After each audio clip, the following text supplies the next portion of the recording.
Hello everyone, Shroomraver here, and welcome back to the Shroomraver Nickname Academy. Yes indeed, this is the series where we're going through every single Pokemon right the way from Bulbasaur through to Zeraora and giving them all nicknames. And once Gen 8 comes out, we're going to do them as well. I am fully vested up because it is very hot at the moment. So yeah, these are my shoulders, I guess. Yeah, that's the thing. I've got a lovely Rise Against vest on because Rise Against are awesome. Anyway, on with the nicknames. Last time we left off with Granbull. We are getting kind of towards the end of Gen 2 right now, which is very exciting. So let's kick off this episode with Qwilfish. Qwilfish is going to be called Consumer Confidence. This was a nickname I thought of ages ago and was stupidly proud of myself for. Basically, the reason for this, consumer confidence is based on sort of, well, consumerism and how, you know, when there is high demand, supply and demand, when there's high demand, things are cheaper, and, sorry, when there's high demand, things are more expensive, when there's low demand, things are cheaper. So, yeah, it's, that kind of confidence with consumers is affected by inflation of currency, and Qwilfish is a pufferfish, which is also affected by inflation. So yeah, they're linked by their reference, by the effect that inflation has on them. So yeah, that's basically why Qwilfish is called Consumer Confidence. Moving on, and we have Sizzle. Sizzle is going to be called RPS Cheat.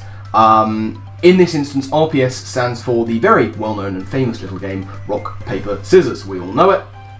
We've all played it at some point. And as we all know, in Rock, Paper, Scissors, rock beats scissors, scissors beat paper, and paper beats rock, weirdly, by engulfing it. But Sizzle is a steel type, so this scissor beats paper and rock, which is a bit cheating, really, when you think about the game. So yeah, Sizzle is going to be called RPS Cheat. The Mega, that can also work for the Mega, but I've gone with a different nickname for the Mega, and that's going to be Shears. Shears are those giant, great cutting utensils that people use in gardening. They're basically just like massive scissors, so they're like Mega Scissors, and it's Mega Sizzle, eh? So there we go, Mega Sizzle going to be called Shears. Next up we have Shuckle, the little disgustingly bulky little crab worm thing. Shuckle is going to be called Omega. The reason for this is Omega is a brand of juicer. You know, you put the fruit in, you blend it up or whatever, and it makes juice. And Shuckle had that ability that wasn't really an ability. I feel like it's the only Pokemon that's ever got this kind of thing, whereby, certainly in Gen 2, I don't know if you can do it anymore, you could give Shuckle a berry as its held item, and you could check back a bit later and it would have made berry juice, much like a juicer does. So there we go, Shuckle is something that holds onto fruit and turns it into juice exactly like a juicer, of which Omega is a type. So there we go, Shuckle is Omega. Next up we have Heracross. Heracross is going to be called, very silly nickname here, Zeus's angry wife. Now for those of you who know your Greek mythology, you'll know that Zeus, the father of the gods, his wife was Hera. So if she was angry, you know, Zeus's wife Hera being angry, Hera would be cross. Heracross. There we go. Easy name for Heracross there. And that works for the Mega as well. Nothing particularly changing there. Still an angry wife called Hera. Heracross. There we go. Zeus's angry wife. Next up, we have Sneasel. Sneasel is going to be called, and I'm hoping I'm saying this right, Estornudar? Estornudar, is that how you say it? Someone Spanish watching, please correct me if I'm wrong. But basically what we've got here is the Spanish word for sneeze. Very simple one, Sneasel. If you reverse that, it's El Sneeze. A little bit dicey on the foreign vocabulary, but yeah, we've basically just gone for the Spanish for sneeze, because El being the Spanish prefix, but coming after the sneeze in the name. And there we go, Sneasel, Estornudar. I really don't know if I'm saying that right. I'm very bad at getting words right in other languages. It's kind of a stereotype of British people that we just don't speak other languages. If we want to speak to someone who doesn't speak English, we just speak louder and slower, as if that's going to make a difference. But yeah, I'm getting off on a tangent here. Sneasel, El Sneeze, Estornudar is going to be Sneasel's name. Now I've got to scroll down here because next up we have Teddy Ursa. Teddy Ursa, the little bear, is going to be called Desmond. Now, Desmond, in this instance, is a character in a YouTube sort of webcomic-y animated series. I don't know if you'll have heard of it. It's called ASDF. Very, very funny series. I'm a massive fan of it. And there is a character in ASDF called Desmond the Moon Bear. It's a very funny little skit where it's like, Desmond the Moon Bear, and it cuts to a bear on the moon. It's like, how did I get here? And then it just goes, the end. So yeah, and Teddy Ursa obviously very linked with the moon. It's got the moon symbol on its chest. So yeah, he's literally a moon bear. So that's why Teddy Ursa is going to be called Desmond. Moving on to Teddy Ursa's evolution, we have Ursaring, and we've got a kind of similar thing going on here with the bear and its thematic sort of tattoo thing going on. Ursaring is going to be called Trevor. Now, Trevor is named after Trevor Hudson. Trevor Hudson is a character of sorts in How I Met Your Mother, very, very famous sitcom from America, How I Met Your Mother. Trevor Hudson in that is, he's sort of a character. Now, this comes from very, very late on in the in the sitcom, really. Barney and Robin's wedding. There's this whole skit where Barney keeps on saying there's going to be a ring bear, as opposed to a ring bearer. And Robin's got this constant thing, is like, is there going to be a bear at our wedding? And eventually Barney gets drunk to the point where he can only tell the truth, and he's like, Trevor Hudson is a cute little kid. I've worked with his mother, and he's adorable. And so she's satisfied that there's a ring bearer. But in actual fact, Trevor Hudson is a bear. In this sitcom, he's actually a little baby bear, and he's the ring bear. And Ursaring, of course, is a bear with a big ring on his chest. So there we go. Ursaring, slightly convoluted, is going to be called Trevor. Now, next up we have Slugma. Slugma, the little fire slug, is going to be called Pyrokinesis. Now, this has nothing to do with Slugma's abilities in and of itself, but we're going to look to another game to get this nickname. That game is going to be Divinity Original Sin 2. Now, as with so many games, as many of you will know about me, I haven't played it. I don't do a lot of gaming. But my research into this is that you can summon things in Divinity Original Sin 2, and you can apparently use Pyrokinesis as an ability to summon, among other things, a fire slug. And that's exactly what Slugma is. So there we go, very nice simple nickname there. Slugma is going to be Pyrokinesis. Now, of course, Slugma evolves into Magcargo, and here, once again, for the so many times I've done this, I've been on sabbatical to the Foo School of Nicknaming, and for Magcargo we have gone with Astropod. Now, why is this? Well, Magcargo is of course a snail, and snails are gastropods. That's the kind of family they're working with in nature, and basically Magcargo burns things. It's one of those weird Pokédex entries where, like, if you took it literally, you wouldn't be able to get anywhere near Magcargo because it would just burn you to a cinder because it's so hot inside. So it turns things to ash. So we've taken ash and gastropod, merged them together in a little bit of a tongue twister. Astropod is going to be Magcargo. I keep looking over, by the way, because that's where like my recording thing is, so I can see how much time I'm spending on this. But nevertheless, we're going to move on, and we're going to move on to Swinub. Swinub is going to be called Nevada. Now, why is it called Nevada? Well, Nevada in America, apparently, I didn't know this, quite famous for having hot springs. Apparently, again, there are over 300 hot springs in Nevada alone. Did you know that? Many of you may not have known that. I didn't know that. But what I do know from reading through the Pokédex entry for Swinub is that Swinub sometimes discovers hot springs. It's one of the things it does. So yeah, we're going to name Swinub after a place with loads and loads and loads and loads and loads of hot springs. Could probably have gone with Iceland, I guess, which may have been better, but I think there are like more individual ones in Nevada, for whatever reason. Either way, Swinub for that reason is going to be called Nevada. Moving on to Swinub's evolution, that's going to be Piloswine, and Piloswine is going to be called Cascade.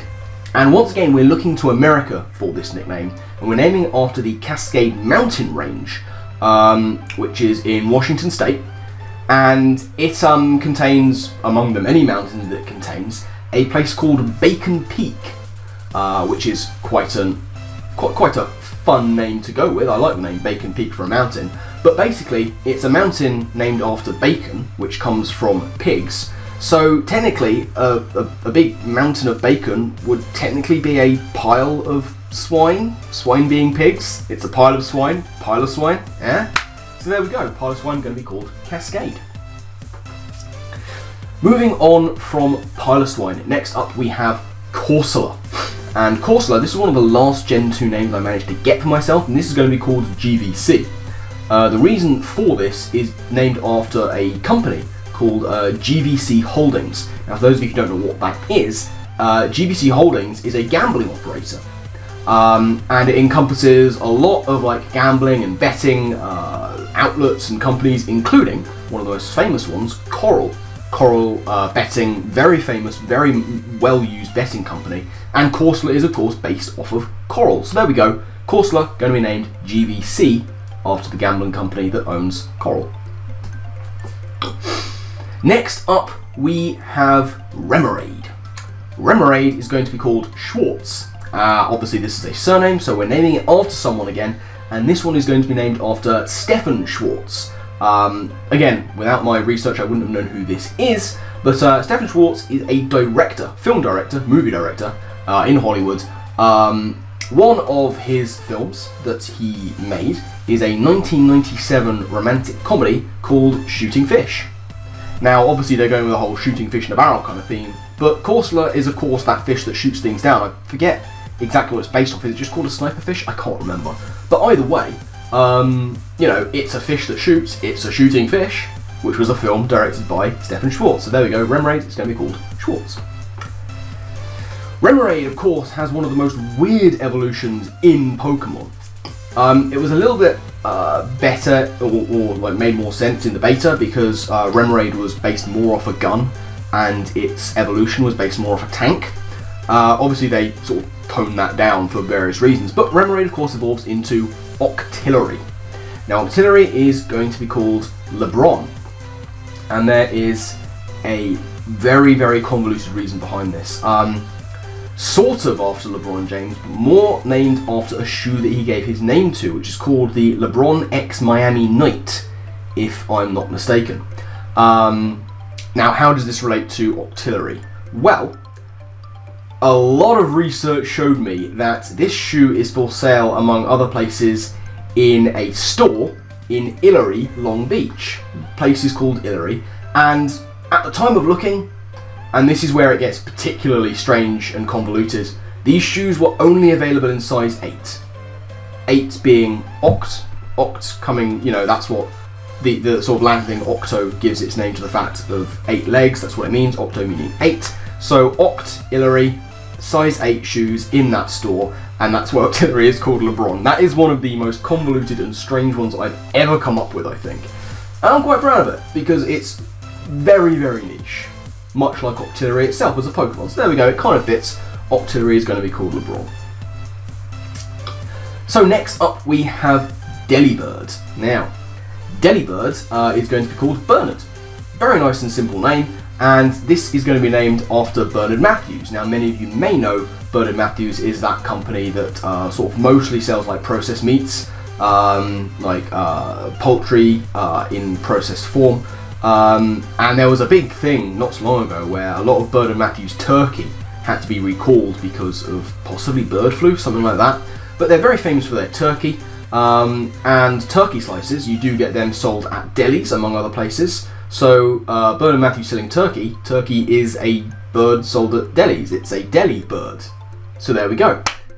Given that turkey is famously sold by Bernard Matthews, the deli bird itself is going to be named Bernard. Nice and simple. Next up we have Mantine.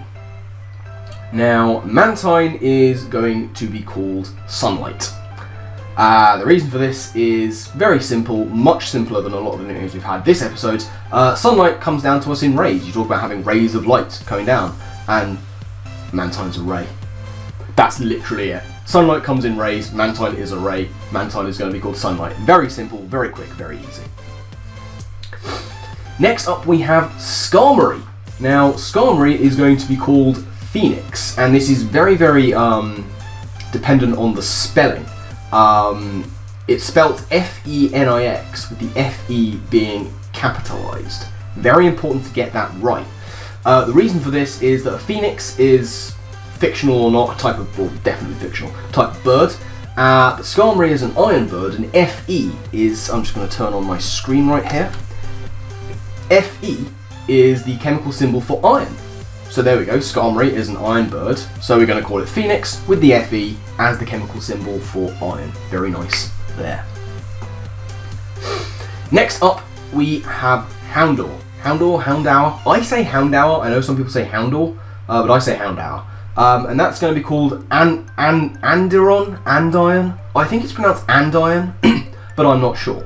Now, what is an Andiron? I'm going to be saying it like that. What is an Andiron? Well, an Andiron is a piece of equipment used with fireplaces. It's this kind of metal bracket that you put in an open fireplace, and what it does is it supports the logs in the fireplace, I guess to keep them from hitting the floor so that the heat can circulate all around.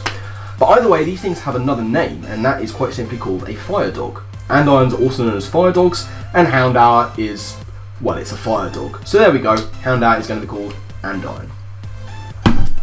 Ow! Sorry, I just kicked my desk. Very unfortunate. Anyway, next up we have Houndour's evolution. That is going to be Houndoom. And Houndoom is going to be called Enemy. Quite simple. And the reason for that is it comes from the Elvis Presley song, Hound Dog. You know, that whole "you ain't nothing but a hound dog" thing. And the reason we're going with that is Houndoom is a hound. It's a hound dog, we all know that. And it comes from the line at the end of the chorus. It's, I can't remember the bit before, but it's, and you ain't no friend of mine. So if you're not a friend, you're an enemy. So this enemy, and he's saying that the person he's talking to, who is no friend of his, is a hound dog. He says that, you ain't nothing but a hound dog, you ain't no friend of mine. So the hound dog is no friend of his, the hound dog is the enemy, Houndoom is a hound dog, Houndoom is an enemy. There we go, nickname, Houndoom, enemy. Beautiful. The final Pokemon we're going to talk about today is going to be Kingdra. Again, this one took me a long time to get a nickname for, but Kingdra is going to be called Big Belly. And this is named after a real type of seahorse. It's literally called the Big Belly Seahorse. And it's the largest seahorse in the world. It can grow up to 35 centimeters or 14 inches in height/length, which, that's quite big for a seahorse. That's fairly sizable. And you know, Kingdra, being the last of its evolutionary line, is a big ass seahorse. So there we go. Kingdra, very simply going to be the biggest seahorse. It's called Big Belly. And that's going to wrap things up from this episode of the Nickname Academy. So thank you all very much for watching. I do hope that you enjoyed. Always do remember to leave your suggestions of nicknames for the Pokemon we covered in this episode down in the description below. I love reading your guys' suggestions for the nicknames that you like to use for the Pokemon that we've covered. But yeah, that's going to, I say, wrap things up. Next time, we'll be kicking off with the Little Blue Elephant Phanpy.